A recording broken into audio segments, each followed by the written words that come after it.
Welcome to trigger విసుందర్. క్షమించండి క్షమించండి క్షమించండి, ఈ డైలాగ్ మీరు కూడా ఒకసారి వినొచ్చు. అది అన్నది మరెవరో కాదు, ప్రముఖ రచయిత డైరెక్టర్ రాజమౌళి గారి తండ్రి విజేంద్ర ప్రసాద్ గారు. మరి అది మాట్లాడిన సందర్భం, వేదిక ఎవరిది, ఏ సందర్భంలో మాట్లాడారు అంటే సరైన వ్యక్తితోటే మనం ఈరోజు మాట్లాడాల్సిన అవసరం ఉంది. ఆ వేదికను ఏర్పాటు చేసింది మరెవరో కాదు, ఆ సభను ఏర్పాటు చేసింది మరెవరో కాదు, బిఎన్ రత్న గారు. ఆవిడ మన స్టూడియోలో ఉన్నారు. నమస్తే అండి. బిఎన్ రత్న గారు మాతా రమాబాయి ఫౌండేషన్ ట్రస్ట్ ఒకటి ఏర్పాటు చేశారు.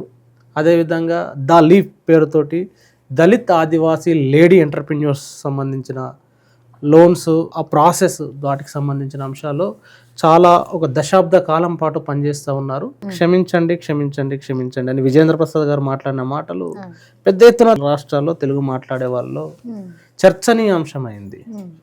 అసలు ఆయన ఏ సందర్భంలో ఇది మాట్లాడారు, ఆ మాటలు మాట్లాడాల్సిన అవసరం ఏమొచ్చింది ఆయనకి? మీరు అన్నట్లుగా తెలుగు రాష్ట్రాల్లోనే కాదు, ఇది మన జాతీయ స్థాయికి కూడా ఇది చర్చకు దారితీసిన మాట నిజం.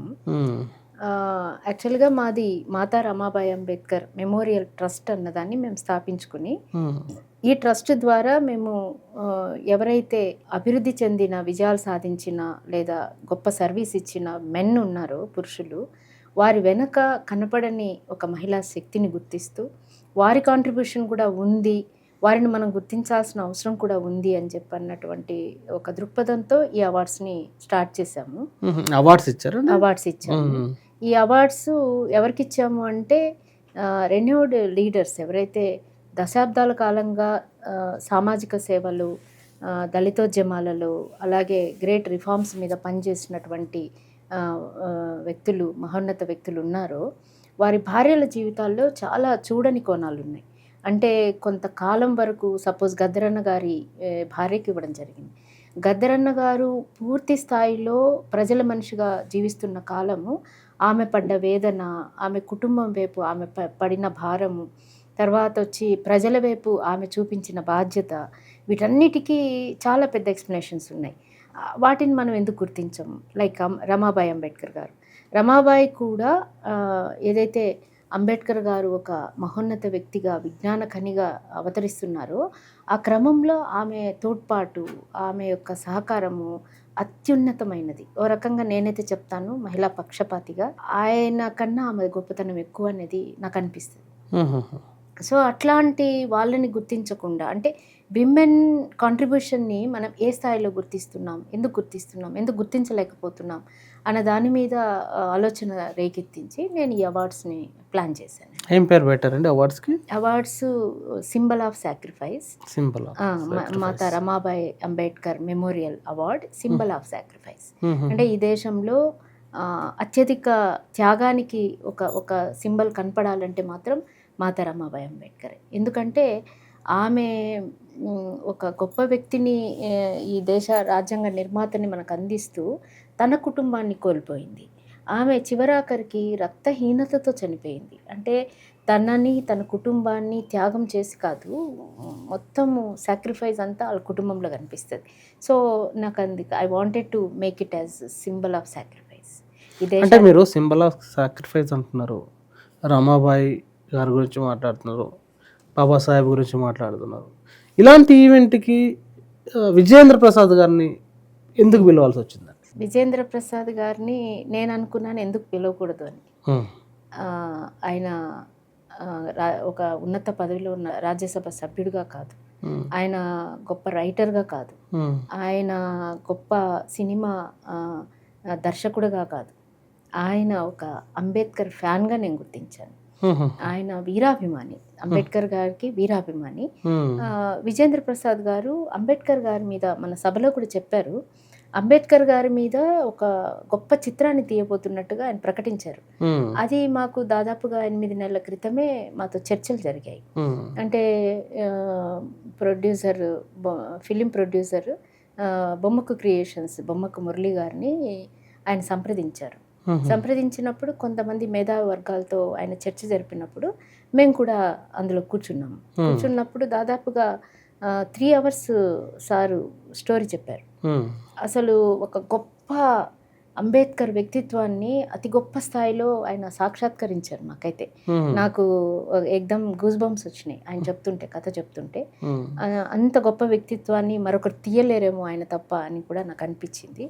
సో ఆ గొప్ప చిత్రం అయితే మన ముందుకి రాబోతోందండి. అదంతా విన్నాక ఆయనలో ఉన్న తృష్ణ, ఆయనలో అంబేద్కర్ మీద ఉన్న అత్యంత ప్రేమను చూశాక నాకు ఆయన ముఖ్య అతిథిగా ఆ సభకు వస్తే బాగుంటుందని నేను వెళ్ళి రిక్వెస్ట్ చేశాను. యాక్చువల్గా రిక్వెస్ట్ చేస్తే ఆయన కొన్ని ప్రశ్నలు వేశారు. ఎందుకు ఇవ్వాలనుకుంటున్నారు, ఏంటి, ఆమె ఎలా అవుతుంది, ఆమె మీద అవార్డ్స్ ఎందుకు, అంబేద్కరే కదా గొప్పవారు అని ఆయన అడిగారు.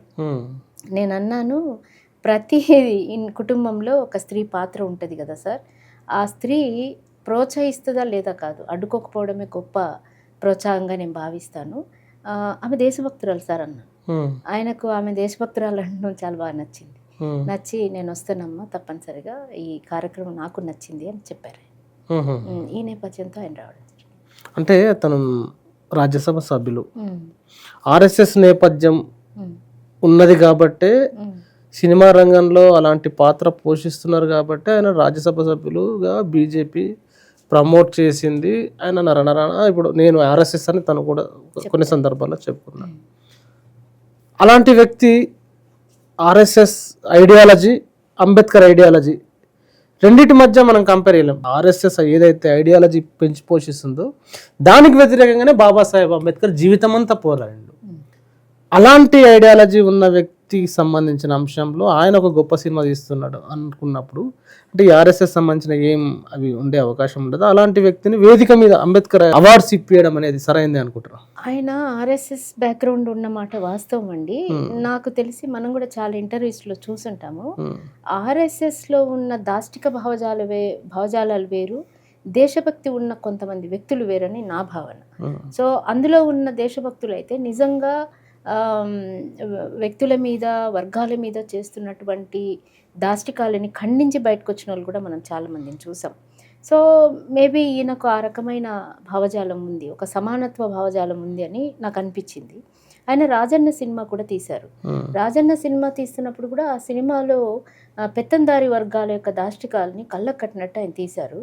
అంటే ప్రజలకు ఆయన ఏం చూపిస్తున్నారు అన్న దాని మీద నేను ఆలోచించాను. ఆయన జీవితంలో ఆయన ఏం చేస్తున్నారు అనేది నాకు నిజంగా అవగాహన లేని విషయం. కాకపోతే ఏంటంటే ఆయన కథ చెప్తున్న మొత్తం కంప్లీట్ నెరేటింగ్లో ఎక్కడ కూడా ప్రజాస్వామిక విలువలు లాస్ అయినట్టుగా నాకు అనిపించలేదు.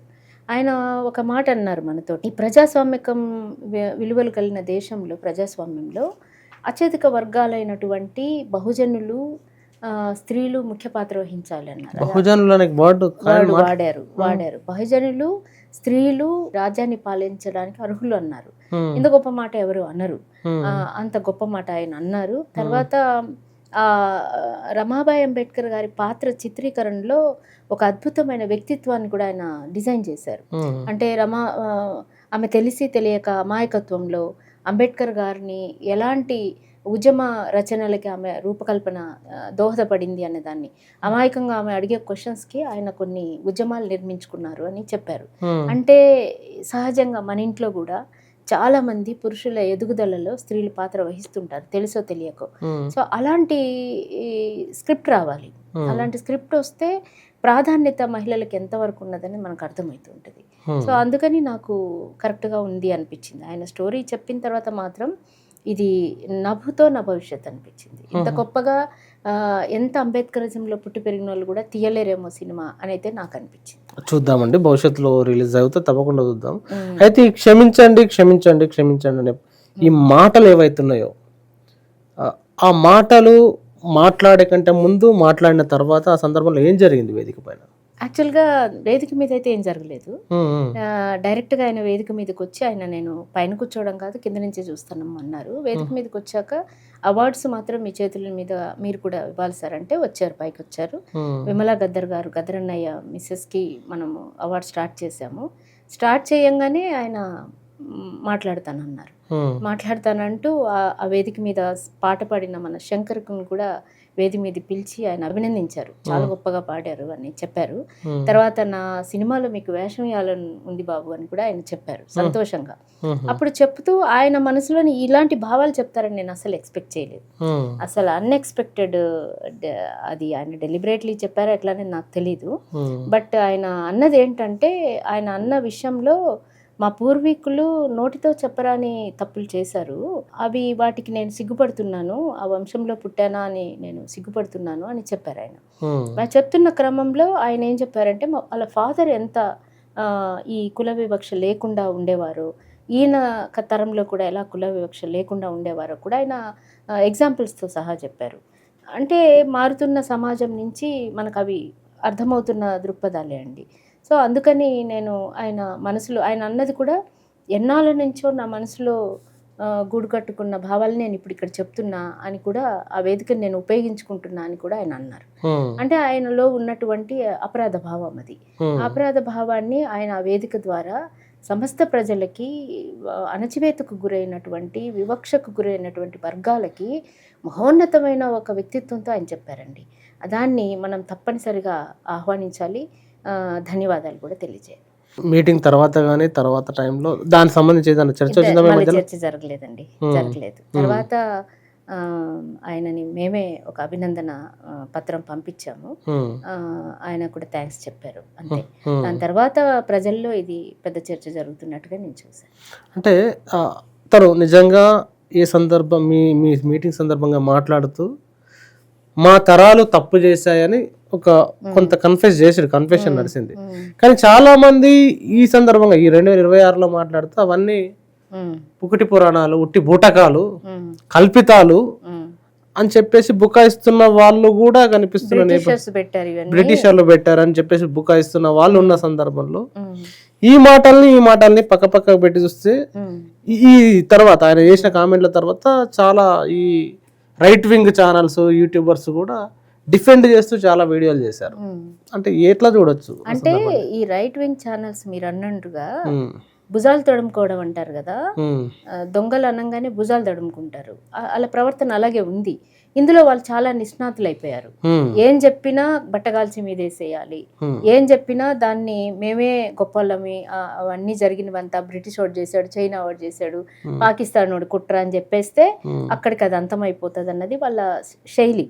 ఇప్పుడు ఈ దేశంలో ఉన్న డిస్క్రిమినేషన్ ఒకరు చెప్పాలా అండి? ఒకరు చెప్పాలా? తెలియదా? ఎవరికి తెలియదు? ఎన్ని సందర్భాలు తెలియదు? ఎంత చరిత్ర తెలియదు? అసలు ఈ దేశంలోకి బ్రిటిషర్స్ ఎప్పుడు వచ్చారు?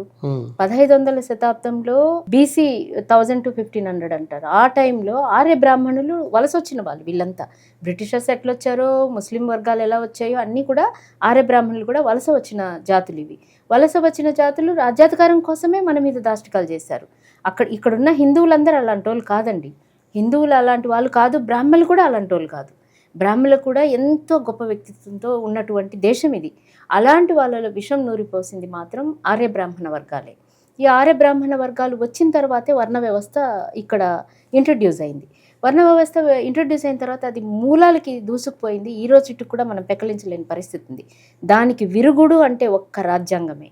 ఈ దేశంలో మనిషిగా బతకగలుగుతున్నాడు, వ్యక్తిత్వంతో జీవిస్తున్నాడంటే కేవలం రాజ్యాంగం అన్నటువంటి ఒక ఊపిరి, ఒక ఆక్సిజన్ వల్ల మాత్రమే. స్త్రీల మీద దాష్టికాలు, వర్ణాల మీద దాష్టికాలు, అస్పృశ్యత,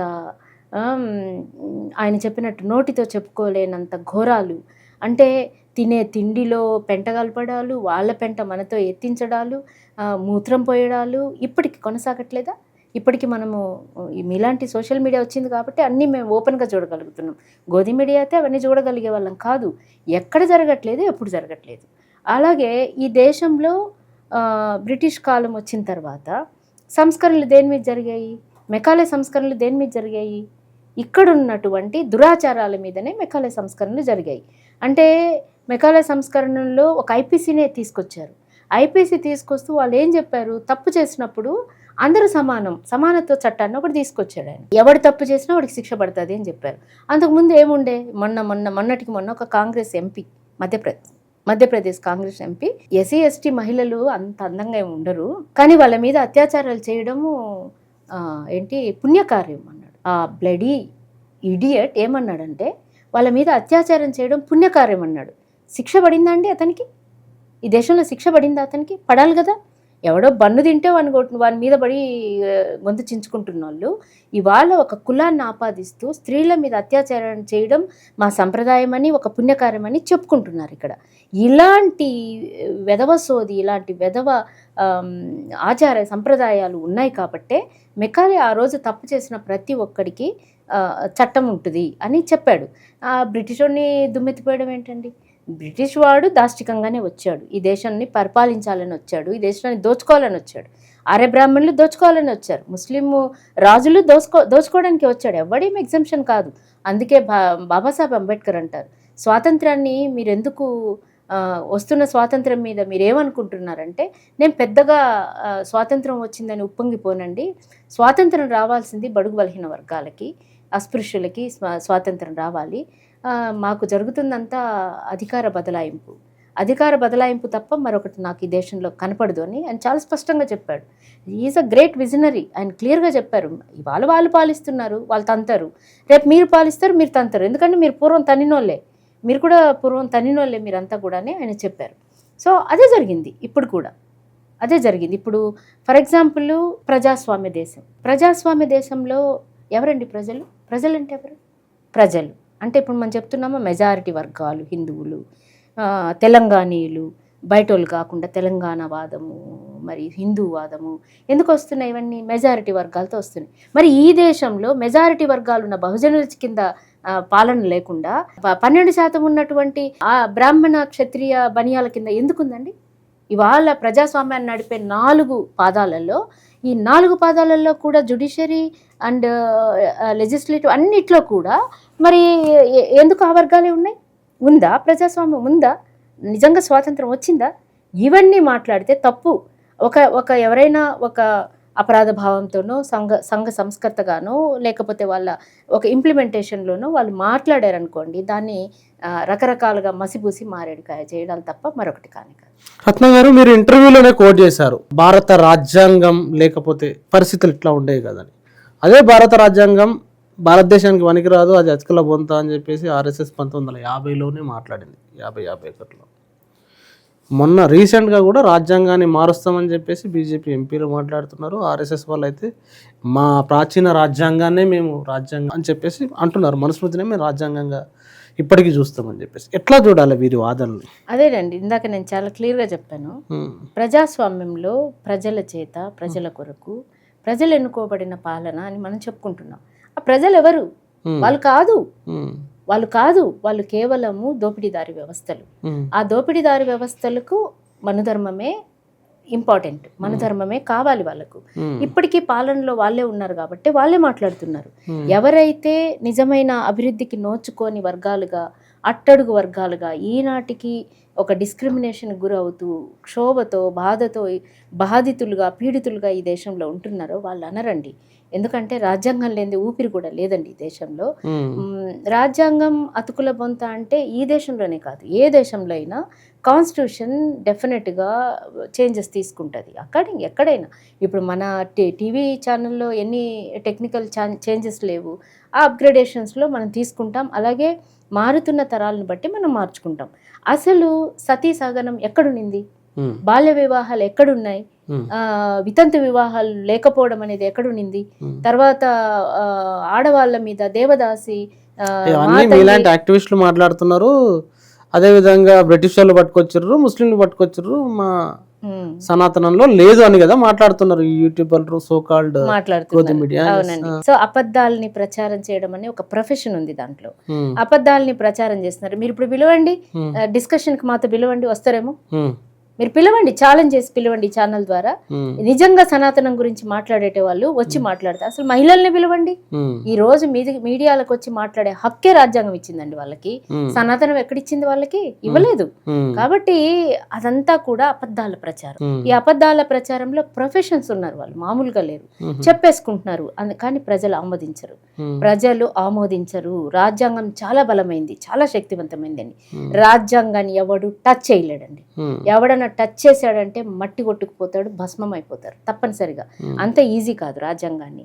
ఈ దేశంలో స్త్రీలు తలుపు వెనక ఉండాలని, గుండు కొట్టుకుని బతకాలని, ముసలోని పెళ్లి చేసుకోవాలని, ఆ చచ్చిపోతే పట్టుకెళ్ళిపోయి చిన్న పిల్లని పట్టుకెళ్ళి మంటల్లో విడిచేట ధర్మం ఎవరిదండి? ఎవరిది ఈ ధర్మం? ఎవరు తీసుకొచ్చారు? దాన్ని ఎవరు రూపుమాపారు? అది మాట్లాడాలి ముందు. ఊరికేనే ఏదో ఉనిందని చెప్పేసుకుంటే సరిపోయిందా? కాదు కదా. ఇప్పుడు కూడా ఈ దేశంలో ఏం చెప్తారంటే స్త్రీలకు చాలా సమానత్వం ఉంది, ఇందిరాగాంధీ రాజ్యం వెళ్ళి. ఇందిరాగాంధీ ఒక్కటే వెళ్ళింది రాజ్యం, ఆ తర్వాత ఎవరు లేరు. ఎప్పుడో ఇందిరాగాంధీ కాలం నుంచి ఉత్తరప్రదేశ్ ఒక్క మహిళ, వెస్ట్ బెంగాల్లో ఒక్క మహిళ తప్ప మనకి ఎక్కడ రాజ్యాలు వెళ్ళలేదు. అంటే మహిళ రాజ్యం ఏలాలా అన్నది కాదు. మెజారిటీ పీపుల్ ఎవరు?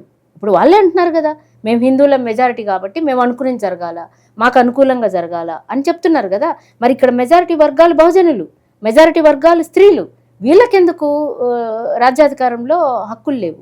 వీళ్ళకెందుకు రాజ్యాధికారంలో చోటే లేదు? దీన్ని మాట్లాడాలి. అది కదా ప్రజాస్వామ్యం అంటే. ఎప్పుడో పుక్కుటి పురాణాలు తీసుకొచ్చి మను ధర్మం ఉంది, మను శాస్త్రం ఉంది, దాంట్లో గొప్పలు చెప్పారు.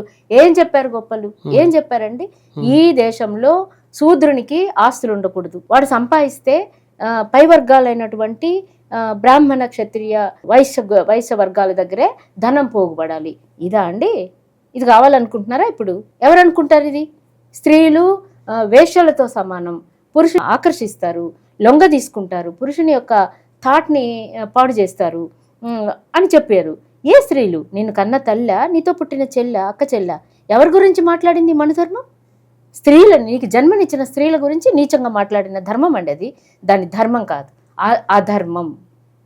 అధర్మం. ఈ దేశంలో మనుగడ సాగడానికి వీలు లేదు. ఎక్కడ స్త్రీలు పూజించబడతారో అక్కడ దేవతలు కొలువు ఉంటారని చెప్పేసి కూడా ఇదే మన ధర్మశాస్త్రం చెప్పిందని మీరు చెప్తున్న ఆర్గ్యుమెంట్ చెప్తున్న సందర్భంలో ఈ మాట చెప్తా ఉంటారు వాళ్ళు. మరి అంటే వాళ్ళు చెప్పిండొచ్చు, ఎక్కడ స్త్రీలు పూజించబడతారంటే సవర్ణ స్త్రీలు పూజించబడతారు, లేదంటే మేము స్త్రీలుగా చూపించిన వాళ్ళు మాత్రం పూజించబడతారని చెప్పారు కావచ్చు.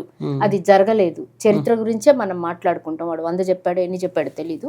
ఆ ఇంప్లిమెంటేషన్లో మాత్రం నాలుకలు గొయ్యడము, చెవిలో సీసం వేయడము, ఊరికి దూరంగా గొలుసులతోటి కట్టేసి పశువులతోటి తొక్కించడము, ఇంకా చెప్పాలంటే మీడియాలో పెంట నోట్లో పెట్టడము, పెండ కూడా నోట్లో పెట్టి కొట్టడము, స్త్రీని బలవంతంగా తీసుకొచ్చి దేవునికి పెళ్లి చేసి, అంటే దేవుని భార్యను కూడా మేము అనుభవిస్తాం అని చెప్పదలుచుకున్న ధర్మం.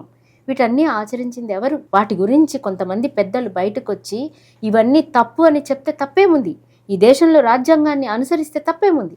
ఆ తప్పు గురించి మాట్లాడదాం, కావాలంటే చర్చ చేద్దాం. మీ ఛానల్ ద్వారా పిలవండి, సనాతన ధర్మవాదులను పిలవండి. ఆ ధర్మమే నేను కూడా నేర్చుకుంటా కదా. నా మంచి ధర్మం అయితే మన దేశంలో ఉన్న ధర్మాన్ని మనం చెప్పుకోవడానికి తప్పేముందండి? హ్యాపీగా మేము కూడా అంగీకరిస్తాం, మేము కూడా అనుసరిస్తాం. సో ఓపెన్ ఛాలెంజ్ చేస్తున్నారు. Open challenge. సో ఈ ఇంటర్వ్యూ చూస్తున్న మిత్రులు, ఆర్ఎస్ఎస్ మిత్రులు, ఆర్ఎస్ఎస్ని ఫాలో అయ్యే మహిళలు ఎవరైనా సరే, సనాతనవాదులు ఈ ఇంటర్వ్యూ సందర్భంగా డిబేట్కి రావాలని చెప్పేసి నాగరత్న గారు ఓపెన్ ఛాలెంజ్ ఇస్తున్నారు. నిజంగా మీరు సిద్ధపడితే తప్పకుండా ఇక్కడ ఇంకో చేరేసి తప్పకుండా మాట్లాడదామండి. రత్న గారు, ఆ సబ్జెక్ట్ను అలా పెడితే చాలా పెద్ద సబ్జెక్ట్ మాట్లాడుతూ పోతే, మీరు ఏర్పాటు చేసిన మాతా రమాబాయి మెమోరియల్ ట్రస్ట్ ఎందుకు ఏర్పాటు చేశారు?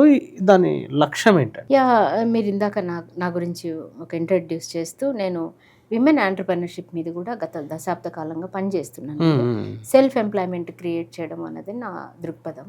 సో గవర్నమెంట్ ఇచ్చిన స్కీమ్స్ని ప్రజలకి అర్థమయ్యేలా చేస్తూ, బ్యాంకుల ద్వారా అనుసంధానం చేస్తూ, నేను వాళ్ళకి బెనిఫిట్స్ చేయడంలో పనిచేస్తున్నాను. ఈ చేస్తూ కూడా నేను ఫ్యామిలీ కౌన్సిలింగ్స్ చేస్తాను. So hundreds of family counsellings చేశానండి. ఇందులో నేను ఎక్కువగా చూసిన విషయం ఏంటంటే, దూర ప్రాంతం నుంచి సిటీకి, లేదంటే బయట డిస్ట్రిక్ట్స్ హెడ్ క్వార్టర్స్కి వచ్చే అమ్మాయిలు, వీళ్ళు ఇంటర్వ్యూస్ అని, ఎగ్జామ్స్ అని వచ్చినప్పుడు వాళ్ళు తిరిగి వెళ్తూ చాలా చీకటి పడిన టైంలో అన్సెక్యూరిటీ తోటి చాలా డిస్క్రిమినేషన్ని, అబ్యూస్ని గురైన వాళ్ళు ఉన్నారు. సో వాళ్ళకి వేరే ఛాన్స్ లేదు. అంటే వచ్చాక ఆ రోడ్డుకి దగ్గర వరకే బస్సు ఉంటుంది. అది దిగిన తర్వాత విలేజ్కి వెళ్ళడానికి వాళ్ళకి ఛాన్స్ ఉండవు, ఈ ప్రైవేట్ ఆటోస్ అట్లాంటివి తప్ప. అట్లాంటి టైంలో నాకు సెంట్రల్ గవర్నమెంట్ నుంచి ఉన్న కొన్ని ప్రోత్సాహకాలు అర్థమయ్యి, ఒక షెల్టర్ హోమ్ లాంటిది, ఇలా వచ్చిన అమ్మాయిలు ఒక పూట స్టే చేసేలాగా స్టే హోమ్స్ లాంటివి పెట్టాలన్నది నా అభిప్రాయం ఉండే. దాని పేరు కూడా మాతా రమాబాయి అంబేద్కర్ మహిళా ప్రాంగణం. సో మాతా రమాబాయి అంబేద్కర్ మహిళా ప్రాంగణాన్ని నిర్మించి అక్కడ కొన్ని డార్మెటరీస్ పెట్టి వాళ్ళకు కొంత వీలైతే ఫుడ్ కానివ్వండి, కెరియర్ గైడెన్స్ కానివ్వండి, కొన్ని ఒక లైబ్రరీ ఫెసిలిటీ కానివ్వండి, ఇలాంటివి ప్రొవైడ్ చేయాలన్నది నాకు ఒక గట్టి సంకల్పం ఉంది. ఎక్కడ ఏర్పాటు చేద్దాం హైదరాబాద్లోనే మొదటైతే హైదరాబాద్లోనే పాసిబుల్. సో అట్లా పెట్టడం వల్ల కొంత గవర్నమెంట్ని కూడా, గవర్నమెంట్ ప్రోత్సాహకాన్ని కూడా తీసుకోవాలన్నది నా ఆలోచన ఉంది. సో ఎక్కువ అబ్యూజ్ మీద పని చేసినప్పుడు మనకి ఇది ఒక బెటర్మెంట్ కదా అనేది అనిపించింది. గతంలో కౌన్సిలింగ్ కూడా ఇచ్చినట్టు కదా మీరు? నేను ఫ్యామిలీ కౌన్సిలింగ్స్ చాలా చేశాను. తర్వాత ఆ ఆలోచన వచ్చిన తర్వాత నాకు కొంతకాలంగా ఒక ఆలోచన ఉండేది, కనపడని విమెన్ కాంట్రిబ్యూషన్ని మనం ఎప్పుడు ఆనర్ చెయ్యము. తర్వాత చాలా పెద్ద జోక్ ఏంటంటే, గృహిణులని అమ్మ మీరేం చేస్తారు అంటే మేమేం చేయనండి ఖాళీగా ఉంటామంటారు. అంటే చాలా వెంటనే నవ్వు వస్తుంది, గుండెలోంచి బాధ వస్తుంది. అంటే క్షణం తీరిక లేని తల్లులు 24 గంటలు పనిచేస్తాను, 24 గంటల్లో 24 గంటలు చేస్తారు. అలాంటి తల్లులు మేమేం చెయ్యమండి అని చెప్పేస్తారు. అలా చెప్పడం ఆనవాయితీ అయిపోయింది ఇక్కడ. అంటే ఏంటి అర్థం ఇక్కడ, ఫినాన్షియల్గా మేము డబ్బు చూపించినప్పుడు మా పనికి గుర్తింపు లేదు అన్నదాన్ని అవతల వాళ్ళు అంటున్నారు, వీళ్ళు అంగీకరిస్తున్నారు. అంటే సండే వస్తే మనందరికీ రెస్ట్, వాళ్ళకి డబల్ పని. పండగలు వస్తే మనందరికీ హాలిడే, వాళ్ళకు త్రిబుల్ పని. ఇంకేదన్నా ఇంట్లో కష్టాలు బాధలు వస్తే 3-4 చేతులతో పనిచేసేటువంటి అంత పని. ఇంత పని చేస్తున్న స్త్రీని గుర్తించకపోవడం. ఇలాగా ఇప్పుడు మేము ఇచ్చిన లీడర్స్కి సన్మానం చేసిన వారి భార్యలకు ఇచ్చాము. ఎవరెవరికి ఇచ్చారండి? గద్దర్ గారి భార్యకి ఇచ్చామండి. తర్వాత మాస్టర్జీ, రైటర్ మాస్టర్జీ గారి భార్యకి ఇచ్చాము. బొజ్జ తారకం హక్కుల నేత బొజ్జ తారకం గారి మిస్సెస్, ఆవిడ వెళ్ళిపోయారు కానీ ఆవిడ పేరున ప్రకటించాము. తర్వాత మన భరత్ భూషణ్ గారు, ఐఆర్టీ భరత్ భూషణ్ గారు, తర్వాత మల్లేపల్లి లక్ష్మీ గారు వారి భార్యకి, సో వివేక్ వెంకటస్వామి గారి భార్యకి, అంబేద్కర్ కాలేజ్ స్థాపించిన వారికి, ఇలాంటి వారి కాంట్రిబ్యూషన్ గుర్తించి వారి భార్యలకు అట్లాంటి వాళ్ళకి ఇవ్వడం జరిగింది. వాళ్ళ రెస్పాన్స్ ఏంటండి? అది వన్స్ ఇప్పుడు గుర్తింపుకు నోచుకొని, ఇలాంటి ఎంతో పని చేసినామనే గుర్తింపుకు నోచుకొని వాళ్ళు, చాలా టాలెంట్ ఉన్నా టాలెంట్ ఉందని గుర్తింపుకు నోచుకొని వాళ్ళు, అలాంటి వాళ్ళకి ఒక అవార్డు, ఒక ప్రతిష్టాత్మకమైన రమాబాయి అంబేద్కర్ గారి అవార్డు ఇచ్చిన సందర్భంలో వాళ్ళ రియాక్షన్ ఏంటి? అంటే ఇప్పుడు ఇందాక చెప్పుకున్నట్టుగా రియాక్షన్ చాలా అద్భుతంగా ఉంటుంది. వాళ్ళకే తెలీదు వాళ్ళు చేసిన సేవ ఇంత గొప్పదని. మేము గుర్తు చేస్తే తప్ప వాళ్ళకి తెలియలేదు.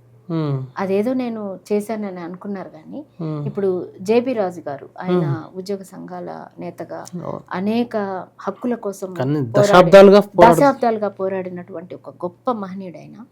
ఆయన మిస్సెస్ తోటి ఆయన చెప్తున్నప్పుడే, నాతో మాట్లాడుతున్నప్పుడే ఆయన కళ్ళ వెంట నీళ్ళు వచ్చాయి. ఒక్కొక్కసారి గద్దర్ గారి వెంట మేము వెళ్ళినప్పుడు కొన్ని రోజుల తరబడి మేము ఇంటికి వచ్చేవాళ్ళు కాదమ్మా. ఒక్కోసారి మేము ఏ పోరాటంలో ఏమయ్యాము అన్నటువంటి చెడు వార్త కూడా విని తనకలాడిపోయారు మా స్త్రీలు. అలాంటి వాళ్ళ గురించి మీరు ఒక్కరే ఆలోచించారు. ఒకే మాట చెప్తాను, వారు లేనిది మేము లేము. ఈ 25 ఏళ్ళ తర్వాత నా కుటుంబం వైపు నేను తిరిగి చూస్తే నాకు ఒక సక్సెస్ఫుల్ ఫ్యామిలీని నా చేతిలో పెట్టారు. Ramabai is the main women అని చెప్పారు. అంటే విమెన్ కాంట్రిబ్యూషన్ ఇస్తున్న వాళ్ళు డిస్క్రిమినేషన్ని, పేదరికాన్ని ఎదుర్కొంటూ సాక్రిఫైస్ చేసే విమెన్లో డిఫరెన్స్ ఉందండి, చాలా డిఫరెన్స్ ఉంది. అలా చెప్తున్నప్పుడు కొంతమంది తల్లులు, మేము ఇంటర్వ్యూ చేసాం కూడా, చేస్తే ఏమో అంత అనిపించలేదు, ఆయన చేస్తున్న పని మంచిది అనిపించింది, ఆ మంచి కార్యం ఆయన చేయాలనిపించింది. సేమ్ రమాబాయి గారు ఎలా అనుకున్నారో అలాగే అండి. ఇలాంటి రమాబాయిని చూసినప్పుడు నాకు ఒక గొప్ప కార్యక్రమం చేశానని మాత్రం అనిపించింది. అయితే ఇక్కడ మనం మాట్లాడుకున్నాం, ఒకరి పనిని ఎలా గుర్తిస్తాము? పేమెంట్ తోటి గుర్తిస్తాం. ఇక్కడ స్త్రీలలో మనం ఫర్ ఎగ్జాంపుల్ ఇండియాలో చూసుకుంటే చాలా పెద్ద పెద్ద ప్రాపర్టీస్ రిజిస్ట్రేషన్ అంతా మెన్ మీద ఉంటుంది. ఆ కుటుంబంలో సంపాదించే వాళ్ళందరిలోనూ పాత్ర ఉంటుంది. మెయిన్గా ఆ కుటుంబంలో తల్లి తండ్రికి పాత్ర ఉంటుంది. తల్లికి పేరున ఏ రిజిస్ట్రేషన్స్ ఉండవు. అంటే ఆస్తి మొత్తం ఒకరి, అంటే ఏదైనా వెల్త్ అనేది ఒకరి చేతి కిందనే ఉంటుంది. నిర్ణయాధికారాలన్నీ వారి వైపే ఉంటాయి. సో ఈ కంప్లీట్ డిస్క్రిమినేషన్ గురించి అందరం మాట్లాడుకోవాలి. ఇలా మాట్లాడుకోవాలి అంటే అసలు వాళ్ళ కాంట్రిబ్యూషన్ ఏందన్నది గుర్తించాలి. గుర్తించి దాని గురించి వారి భర్తలు చెప్పాలి. వారి భర్తలు చెప్పినప్పుడు డెఫినెట్గా, అంటే నిజానికి ఒక టిపికల్ క్యారెక్టర్ ఉందండి విమెన్లో. ఇది అసలు నా గుర్తింపు వచ్చే పనే కాదు, జస్ట్ మై డ్యూటీ, అని అనుకుంటారు. డ్యూటీ ఈజ్ డ్యూటీ, అందరిది డ్యూటీనే. కానీ దానికి గుర్తింపు రావడం అనేది ఎక్కడ జరుగుతుందంటే ఫినాన్షియల్ గా దాన్ని క్యాల్కులేట్ చేస్తారు. అంటే నువ్వు ఏం చేస్తుంటావు ఇంట్లో, ఖాళీనే కదా, కూర్చునే ఉంటే ఏం పని ఉంది నీకు లాంటి మనసుని నొప్పించే పదాలు ఎన్నో మనం వాడుతున్నాము. అంటే ఆ వాల్యూని మనం గుర్తించలేదు. ఆఖరికి పిల్లలు కానీ భర్త కానీ దీన్ని గుర్తించాల్సిన అవసరం. ఇవి మనం చర్చించుకోవాలి, ఇవి మాట్లాడాలి. ఒక కుటుంబంలో చాలా ఏజ్ పెరిగిన తర్వాత కూడా నిర్ణయాధికారాల్లో వాళ్ళకి పాత్ర ఉండదు. స్త్రీల యొక్క కాంట్రిబ్యూషన్ని గుర్తించకుండా, అందుకే బాబాసాహెబ్ అంబేద్కర్ చెప్తారు, ఏ కమ్యూనిటీ అయితే మీరు డెవలప్ అయింది అని అనుకుంటున్నారో, నా కొలత ప్రమాణం ఏంటంటే ఒక డిగ్రీ ఉంటుంది. నా కొలత ప్రమాణం ఏంటంటే ఆ కమ్యూనిటీలో స్త్రీలు ఎంత డెవలప్ అయ్యారో అన్న దాని మీద నేను మెజర్ చేస్తాను అని చెప్తాను బాబాసాహెబ్ అంబేద్కర్. నువ్వు కమ్యూనిటీ కండవ వేసుకుని రచ్చబండల్లో కూర్చొని నేను పెద్ద దొరని అని చెప్పుకుంటే లాభం లేదని చెంప దెబ్బ కొట్టి ఆయన చెప్పారు. నీ కమ్యూనిటీలో డోర్ వెనుక నీ స్త్రీలు మగ్గి ఉన్నంత కాలం నువ్వు you are not developed community. ఇంత గొప్ప స్టేట్మెంట్ ఎవరిస్తారండి? సో ఐ బిలీవ్ దట్ కమ్యూనిటీలో మహిళల పాత్ర ఎంత డెవలప్మెంట్గా వచ్చింది. మహిళలు వేరు, పురుషులు వేరు కాదండి. వాళ్ళిద్దరూ కూడా ఈ దేశ భాగస్వామ్యంలో భారతీయులు, ఇద్దరు కూడా భారతీయులు. వ్యక్తిగతంగా హక్కులు గౌరవాలు కలిగి ఉండవలసిన వాళ్ళు. అలాంటి వాళ్ళని డిస్క్రిమినేట్ చేయడమే మనువాదం. ఈ మనువాదానికి విరుగడే హక్కులతో కూడిన రాజ్యాంగం. అంటే ఇప్పుడు ఈ అవార్డ్స్ ఈ ఇయర్ స్టార్ట్ అయ్యాయి, అంటే కంటిన్యూ అవుతాయి. ఇట్ విల్ బి కంటిన్యూడ్ అండి, డెఫినెట్ గా. లాస్ట్ ఈసారి కొంచెం పెద్ద వయసు వాళ్ళని మనం మిస్ కాకూడదని యాక్చువల్లీ నేను ప్లాన్ చేసినప్పుడు అమ్మ విజయభారతి గారు బతికి ఉన్నారు, ఆమె ఉండగా చేద్దాం అనుకున్నాను. We missed her. Very great contributor ఆవిడ. బొత్స తారకం గారి సతీమణి విజయభారతి గారు. సో పెద్దవాళ్ళందరికీ కూడా చేస్తే కొంచెం ఒక వర్గంని అంటే ఒక ఏజ్ గ్రూప్ని అయిపోయినట్లు ఉంటుందని అనుకున్నాము. తర్వాత అనేక వర్గాల నుంచి, బుద్ధిజం నుంచి, అన్నిటి నుంచి కూడా తీసుకున్నాం. అందులో నెక్స్ట్ టైం నుంచి ఇద్దరికి కంటిన్యూ అవుతుంది. ఎవ్రీ ఇయర్ కంటిన్యూ అవుతుంది. తర్వాత విమెన్ లీడర్షిప్ మీద కూడా మేము ఈ వర్గాల పురుషులతోనే స్టెప్ తీయించేలా ప్రయత్నం చేస్తున్నాం. ఆడవాళ్ళ గురించి ఎప్పుడు ఆడవాళ్ళు మాట్లాడొద్దు, ఆడవాళ్ళ గురించి మగవాళ్ళని నిందలేస్తూ కూడా మాట్లాడొద్దు. వాళ్ళ నుంచి ఒక ఆలోచన ధోరణి పైకి తీసుకురావడం వల్ల మనం చేయాల్సిన కార్యక్రమాలు అంటూ ఉంటారు కదా, అంబేద్కరిజం అని. అంబేద్కరిజం అంటే స్త్రీ సమానత్వం, అంబేద్కరిజం అంటే భారతీయుల్లో అందరిలో ఉన్న సమానం, ఈక్వాలిటీని తీసుకోకుండా ఎవ్వరు అంబేద్కరిజం గురించి మాట్లాడే అర్హత లేదు. రత్న గారు గత దశాబ్దానికి పైగా దాదాపు 12 ఏళ్ళుగా ఉమెన్ ఎంటర్ప్రీన్యూర్షిప్ గురించి మీరు వర్క్ చేస్తూ ఉన్నారు. దాని గురించి ఒక సిరీసే చేద్దాం మనం. కానీ అసలు ఏంటి ఓవరాల్గా ఏం చేస్తున్నారు, దానివల్ల ఇప్పటివరకు ఎంతమంది లబ్ధి పొందినారు? అంటే విమెన్ ఎంటర్ప్రెన్యూర్షిప్ మీద కాదు, దళిత్ అంటే ఆదివాసీ విమెన్ ఎంటర్ప్రెన్యూర్షిప్, అలాగే ఆర్థిక స్వాతంత్రం లేని మహిళలు, వీళ్ళందరికీ కూడా ఒక ఆర్థిక వెసులుబాటు కల్పించే విధానంలో గవర్నమెంట్ కల్పించలేని ఉద్యోగ అవకాశాల్లో మనం సెల్ఫ్ ఎంప్లాయిడ్గా చేసే క్రమంలో గత దశాబ్దం పైనుంచి నేను వర్క్ చేస్తున్నానండి. ఏవైతే గవర్నమెంట్ స్కీమ్స్ వస్తున్నాయో వాటిలో విమెన్ ఓరియంటెడ్గా చాలా వస్తాయి, బట్ ఏవి కూడా పబ్లిక్ రీచ్ కావు. సో ఆ స్కీమ్స్ని ప్రజల వరకు తీసుకెళ్లే అవేర్నెస్ ప్రోగ్రామ్స్ చేస్తాను. తర్వాత ఎవరైతే ఎంథూజియాస్టిక్ ఎంటర్‌ప్రెన్యూర్స్ నాకు కాల్ చేస్తారో, అంటే లైక్ 3 lakhs యూనిట్ నుంచి 1 crore యూనిట్ వరకు కూడా నేను సపోర్ట్ చేస్తానండి. బ్యాంకులతో మాట్లాడించి వాళ్ళు యూనిట్ పెడుతున్న క్రమంలో ఎలా పెట్టాలి, ఎలా స్టార్ట్ చేయాలి, తిరిగి బ్యాంకులకు కట్టడంలో వాళ్ళకున్న కెపాసిటీ ఏంటి, లేదంటే వాళ్ళకి ఆ కెపాసిటీ లేకపోతే మళ్ళీ కొంతకాలం టైం ఇచ్చి వాళ్ళు అందులో బాగా ఎక్స్పీరియన్స్ అయ్యేలాగా గైడ్ చేసి అలా చేయడము. తర్వాత గవర్నమెంట్ ఎక్స్పోజ్ చేస్తున్నప్పుడు మార్కెట్ ఉన్న ప్లేస్లకి వీళ్ళని రీచ్ చేయడము, సబ్సిడీస్ తీసుకోవడంలో వాళ్ళకి గైడ్లైన్ చేయడము, ఇట్లాంటివన్నీ కూడా నేను చేస్తుంటాను. అలాగే it is absolutely only for women, Dalit Adivasi women. చాలా స్కీమ్స్ ఉన్నాయి, అంటే చాలా మనం చెప్పుకుంటే గంటల తరబడి చెప్పుకునే స్కీమ్స్ ఉంటాయి. చాలా దురదృష్టకరం ఏంటంటే ఒక్కటి కూడా ప్రజల వరకు ఇన్ఫర్మేషన్ అయితే వెళ్ళదు. కొన్ని సెమినార్స్ పెడతారు, కొన్ని అవేర్నెస్ ప్రోగ్రామ్స్ పెడతారు, అసలు ప్రజలను అక్కడికి తీసుకొచ్చే ప్రయత్నం మాత్రం చెయ్యరు. అంత ఈజీగా పబ్లిసిటీ ఉండదు. పబ్లిసిటీ వస్తే చాలామంది రావడానికి, అలాంటివి చేసుకోవడానికి, చిన్న పెద్ద యూనిట్లు స్టార్ట్ చేయడానికి చాలా ఇంట్రెస్ట్ చూపిస్తారండి. ఎందుకంటే అన్ఎంప్లాయ్మెంట్ అనేది ప్రతి కుటుంబాన్ని కుంగదీస్తుంది. ఆ ఇంట్లో ఒక అబ్బాయికో, అమ్మాయికో లేదంటే ఒక మహిళకో గనక ఒక చిన్న పరిశ్రమ లాంటిది, చిన్న యూనిట్ లాంటిది పెట్టిస్తే, ఇప్పుడు పెడుతున్నారు కదా! ఇస్తరాకులు కానివ్వండి, కప్పులు కానివ్వండి, రోలింగ్ శారీస్ కానివ్వండి, ఇట్లాంటివి చాలా ఫ్లోర్ మిల్స్ కానివ్వండి, అక్కడి నుంచి చాలా పెద్ద స్థాయి అంటే 1,00,00,000, 2,00,00,000 వరకు కూడా డయాగ్నాస్టిక్ సెంటర్స్ ఇట్లాంటివి పెట్టుకునే పరిశ్రమలు కూడా ఉంటాయి.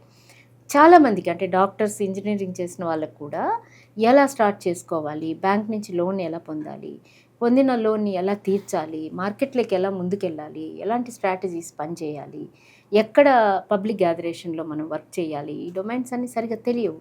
సో దాని మీద మేము గైడ్ చేస్తూ support. Thank you very much Ratna garu. తప్పకుండా వీటిపైన మీరు చేస్తున్న ఏదైతే దలీప్ పేరుతోటి దళిత్ ఆదివాసీ ఉమెన్ సంబంధించిన ఎంటర్ప్రిన్యూర్షిప్లో వాళ్ళ ఆర్థిక స్వావలంబన కోసం చేసిన అంశాలపైన వరుసగా ఒక సీరియస్ ఇంటర్వ్యూ చేద్దామండి. తప్పకుండా. ఎందుకంటే మీరు చాలా మీతో డిస్కస్ చేసిన సందర్భంలో చాలా పెద్ద సబ్జెక్ట్ అది. అసలు లోన్ ఎట్లా ప్రాసెస్ చేయాలి, ఏ దానికి ఎట్లా ఉంటుంది, ఇలాంటి ఒక సిరీస్ ప్లాన్ చేద్దాం. తప్పకుండా మీరు T10గా తప్పకుండా ఒక సిరీసే ప్లాన్ చేద్దామండి. అదేవిధంగా మీరు ఏర్పాటు చేసిన రమాబాయి మెమోరియల్ ట్రస్ట్ మరింత ముందుకెళ్ళాలి. హీరోలు ఎవరైతే బ్యాక్ బోన్గా ఉంటూ, బ్యాక్ ఎండ్లో ఉంటూ, తెర వెనుక ఉంటూ ముందుకు నడిపిస్తున్నారో సమాజాన్ని, మిగతా అందరినీ, సో ఆ కుటుంబాన్ని, వాళ్ళని మీరు గుర్తించి నిజంగా ఒక అవార్డులు ఇవ్వడం చాలా అభినందించదగ్గ విషయం. T10గా మేము మనస్ఫూర్తిగా అభినందిస్తున్నాము. తప్పకుండా ఈ ఇయర్ మాదిరిగానే ప్రతి ఇయర్ తప్పకుండా మీరు నిర్వహిస్తున్న అవార్డ్స్ ఫంక్షన్కి T10 ఇదే వృత్తిలో కవరేజ్ ఇస్తామండి. థ్యాంక్ యూ అండి. Thank you. మీ ఎంటర్‌ప్రెన్యూర్‌షిప్ మీద మనం చేయాలనుకున్న వాటికి మీరు నాకు ఒక డయాస్ ఇవ్వడము, ఒక మంచి వేదికని సపోర్ట్ చేయడం అనేది నిజంగా thank you so much for you. ఇది పబ్లిక్కి చాలా గొప్ప హెల్ప్ అవుతుంది. For that we are very much thankful to you. Thank you. Thank you. ప్రజలారా విన్నారు కదా, బిఎన్ రత్న గారు గత 12 సంవత్సరాలుగా దళిత ఆదివాసీ ఉమెన్ కోసం చాలా కృషి చేస్తున్నారు. అందులో భాగంగానే రమాబాయి మెమోరియల్ ట్రస్ట్ ఏర్పాటు చేశారు. అందులో భాగంగానే ఈ అవార్డ్స్ కార్యక్రమం చేశారు.